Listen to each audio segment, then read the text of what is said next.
সকলোকে শুভ সন্ধ্যা জনাইছোঁ। এয়া পদূলিমুখৰ ষ্ট্ৰীট লাইটটো জ্বলি উঠিছে। লাইটৰ পোহৰত পদূলিৰ শেৱালিজোপাই যৌৱনা হৈ পৰিছে।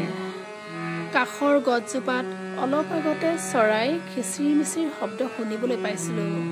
হয়তো সিহঁতে ৰাতিটোৰ বাবে জিৰণি ল'বলৈ গছজোপাতে আশ্ৰয় লৈছেহি। সন্ধিয়াৰ লগে লগে গোসাঁই ঘৰত চাকি বন্তি জ্বলাই প্ৰাৰ্থনা কৰি এয়া বাৰান্দাত থিয় হৈছোহি, মোৰ অতি প্ৰিয় বাৰান্দাখনত। সঁচাকৈয়ে এই সময়খিনি বৰ সমৃদ্ধ সময়। দিনটোৰ ক্লান্তি নুৰিয়াই দিনটোৰ কৰ্মব্যস্ততাৰ অন্তত এই সন্ধিয়াটো আমি আকৌ সজাই লওঁ।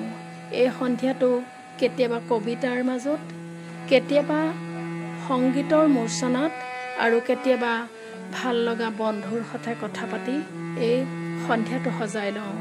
সঁচাকৈয়ে জীৱনটো বৰ অনুপম। জীৱনটো এনেকৈ সজাই লৈ আমি উদযাপন কৰিব বিচাৰোঁ। ধন্যবাদ।